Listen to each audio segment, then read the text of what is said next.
Hey, what's up guys, it's DarkArmedDuelist and today doing a Thunder Dragon deck profile. So I'm really excited to do this one for you guys because we just got Thunder Dragon Colossus back to 1 on the most recent list, which is insane. So without further ado, don't forget to like, comment, subscribe, hit the bell there so you can become part of Notification Squad, and definitely check out the Patreon down in the description below for all those awesome rewards. Like getting your name description every single video, getting assigned cards in the mail, and even getting to request a deck profile every single month to your Patreon. So without further ado, let's get straight on into this. So first off, we're playing 3 copies of Thunder Dragon Dark. Thunder Dragon Dark is definitely a 3-of in the build that has the ability to quick effect discard this card to add another copy of Thunder Dragon Dark from your deck to your hand. And if this card is banished or sent from the field to the graveyard, you get to add a Thunder Dragon card from your deck to your hand, except another copy of this card, but you can only use one effect of this card per turn and only once that turn.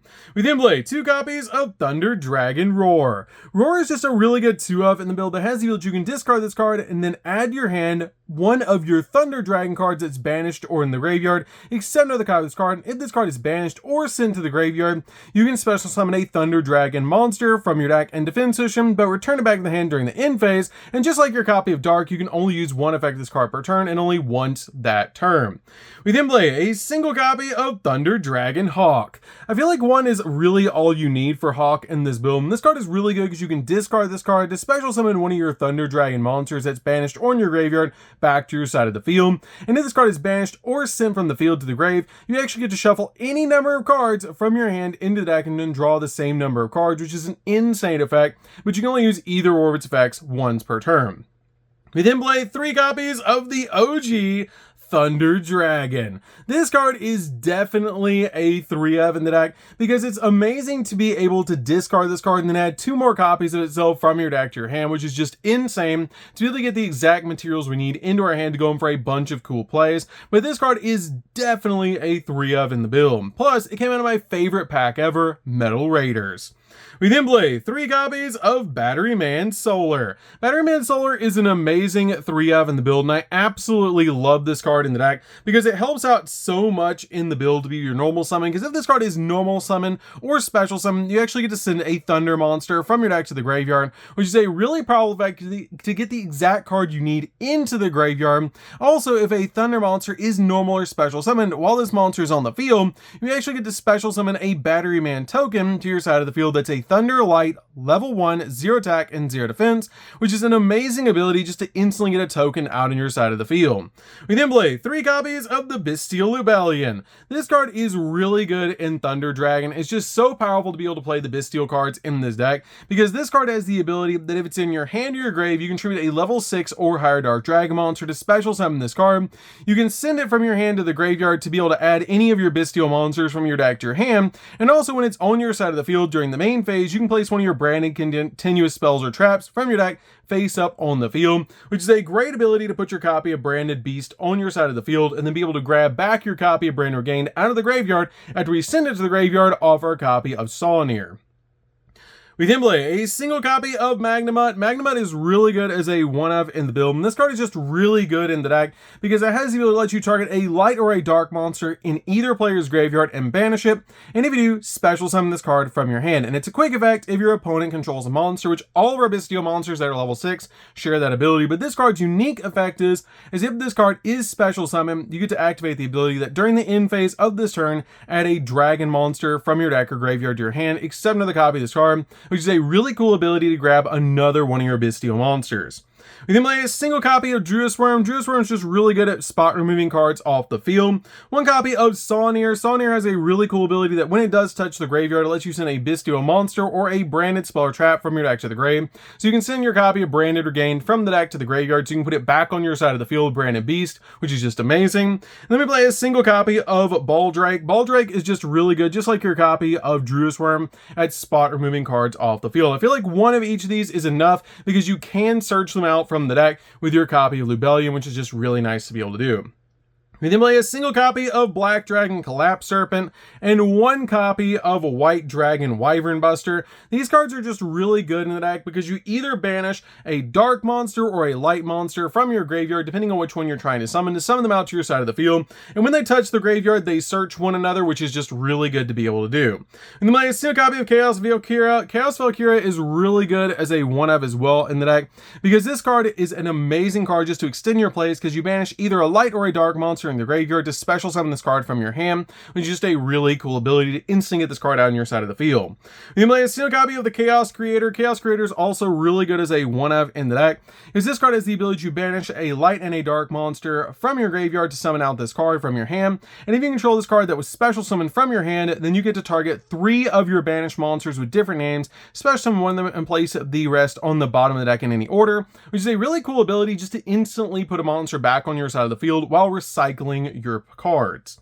We then play a single copy of Chaos Dragon Levianeer. This card is amazing in the deck and gets us so many pluses because you can banish a total of 3 light or dark monsters from your graveyard to summon out this card, and then depending on what you banish depends on the effects that it gets. If you banish only light to summon out this card, then you special summon a monster from the grave in defense. If you banish only dark, you shuffle a random card from your opponent's hand to the deck. You can banish both light and dark, then you get to destroy up to 2 cards on the field, which is a really cool effect to be able to use this card just to deal with cards off the field.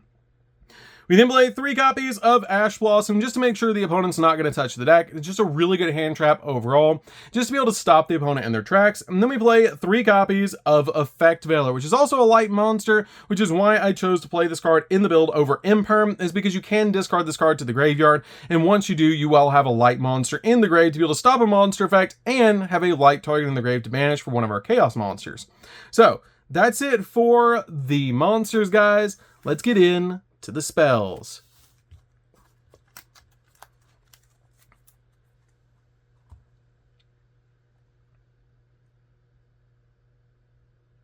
So for the spells, we're going to start with a single copy of Called by the Grave.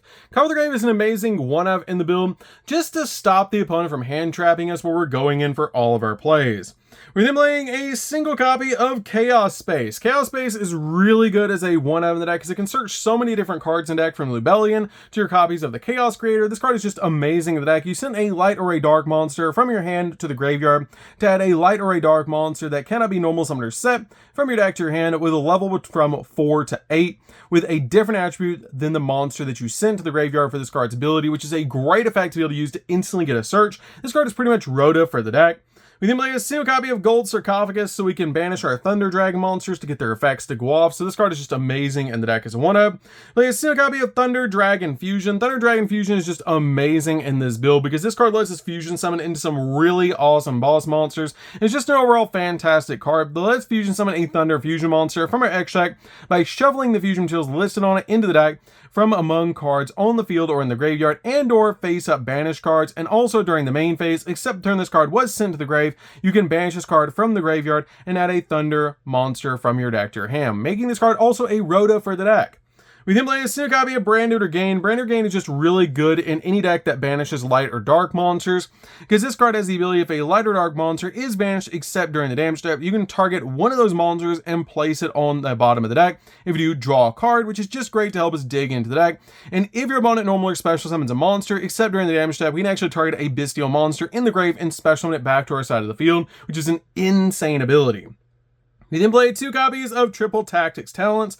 Tactics Talents is really good right now because this card is going to help us draw 2, take control of an opponent's monster, or look at our opponent's hand and choose a card from it and shuffle it into the deck, which is going to be extremely important now to be able to get cards like Nibiru out of our opponent's hand. It's just an amazing card overall in the deck. We then play 3 copies of Allure of Darkness. This card just gives us pluses because we can banish our dark monsters to get their effects to go off while also drawing 2 cards. So this card is amazing overall in the build as a 3-of. So that's it for these spells, guys. Let's get in to the traps.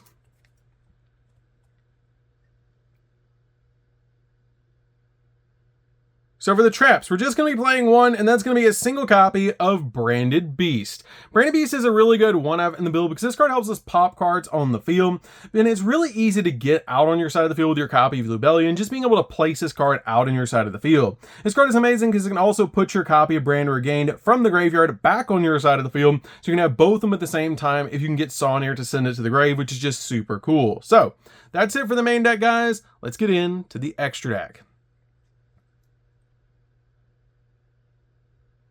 So for the extra deck, guys, we're going to start off with the one and only Thunder Dragon Colossus. He's back. I'm super excited that this card is actually back. I've wanted it back for a long time, but finally we have Thunder Dragon Colossus back in the format, and it's amazing. It takes a Thunder Dragon plus a Thunder monster to make this card, and it must either be fusion summoned or special summoned during the turn a Thunder monster effect was activated in the hand by tributing a Thunder effect non-fusion monster on your side of the field, in which case you do not have to use polymerization, and cards cannot be added from the main deck to your opponent's hand except by drawing them, which is a really cool ability that this card is basically a walking mistake to lock down your opponent so they can't add cards from their deck to their hand. And if this card would be destroyed by battle by card effect, banish a Thunder monster from the grave instead, which is a really awesome ability that it can protect itself as well. We then play 2 copies of Titan. Titan's just a really good 2-of boss monster to help us go in for game, because it does take 3 Thunder Dragon monsters to make this card, but it must either be fusion summoned or special summoned by banishing a Thunder monster from your hand and a Thunder fusion monster that you control, except a copy of Titan, in which case you do not have to use polymerization. And when a Thunder monster effect is activated in the hand, even during the damage step, quick effect, you can destroy 1 card on the field. And if this card would be destroyed by battle or by card effect, you can actually banish 2 cards from the grave instead, which is an insane ability that if it's just going to be destroyed by card effect, you just instantly banish 2 cards from the grave instead to be able to protect this card. We then play a single copy of Chaos Angel. Chaos Angel is just amazing in this build. I never thought I would see a format where you could play Chaos Angel and Thunder Dragon Colossus at the exact same time in the same deck. This card is amazing because you don't have to use a tuner to make this card. You just have to use light and dark monsters to make this card. If you summon this card out to your side of the field, it does spot remove a thing off the field. And if you use light monsters, then synchro monsters you control are unaffected by the activated monster effects of your opponent. If you use dark monsters, then monsters you control cannot be destroyed by battle, which is the main effect we're going to look for just to make sure we're going to be able to protect our monsters. We then play a single copy of Typhon. Typhon's really easy to make in this deck, and this card is basically the plan B card of the deck that you just summon it out to your side of the field if your opponent swarms the board, and you can bounce cards off the field, and it's a walking skill drain for 3,000 or higher attack point monsters, so it's really good in the deck. We play a single copy of Access Code to pop multiple monsters on the field, and plus it comes out absolutely massive. And then play a single copy of Appaloosa because it's a multiple monster negate, which is amazing about this card. This card is really good as a 1-of in the deck. Play a single copy of the Blackluster Soldier Link monster. This card is really good because if this card is link summoned using a level 7 or higher monster as material, your opponent cannot target this card with card effects, and it cannot be destroyed by your opponent's card effects either, which a lot of decks just don't out this card. And when this card destroys a monster by battle, you can activate one of these effects. Either increase its attack by 1,500, it can make a second attack during the next battle phase of the next turn, or banish a random card off the field just by not even targeting it. You just banish the card off the field, which is amazing to be able to do because it doesn't target, which is so cool about this card. We then play a single copy of Nightmare Unicorn to spin stuff, 1 copy of the Dark Charmer because it's very easy to make in this build, and plus it helps us with our dark cards, 1 copy of SP Little Knight. You could change this card out if you want to for a copy of, say, Nightmare Phoenix if you want to play that instead, but this card is really good as a basically double interruption to spot remove cards off the field. 1 copy of IP Masquerena. IP is great in the deck as 1 to be able to make your copy of SP Little Knight or Nightmare Unicorn during the opponent's turn. 1 copy of Cross Sheep. Cross Sheep is amazing in the build to be able to summon out to your side of the field because we do summon fusion monsters in the deck. So if we do summon a fusion monster, we get to special summon a level 4 or lower monster from our graveyard to our side of the field, which is great to help us link climb. 1 copy of the Hieratic Seal because we do play a lot of dragons in the deck, and this card just is really good to be able to bounce cards off the field. And then finally, a single copy of Striker Dragon, because once we summon out this card, we can basically go in for a copy of Hieratic Seal using the Black Dragon and White Dragon, making it super easy to make this card and then make Hieratic Seal, which is amazing. Another budget option for SP Little Knight is a copy of an Underworld Goddess. I didn't have the room in the extract for Underworld Goddess, but it's a card that I did consider playing, so you can change out SP for Underworld Goddess for another budget option or a copy of Zeus. So that's it for this one, guys. I hope you did enjoy it. This deck is super fun now that we finally have Colossus back. You don't know how long I've been waiting with the Secret Rare version to be able to play it. I knew it was going to come back. I just didn't know when, but I'm so excited to finally play Thunder Dragon again with Thunder Dragon Colossus. So that's going to do it for this one, guys. Don't forget to like, comment, subscribe, hit the bell on there so you can become part of the notification squad, and we'll see you guys in the next video. See you later, guys.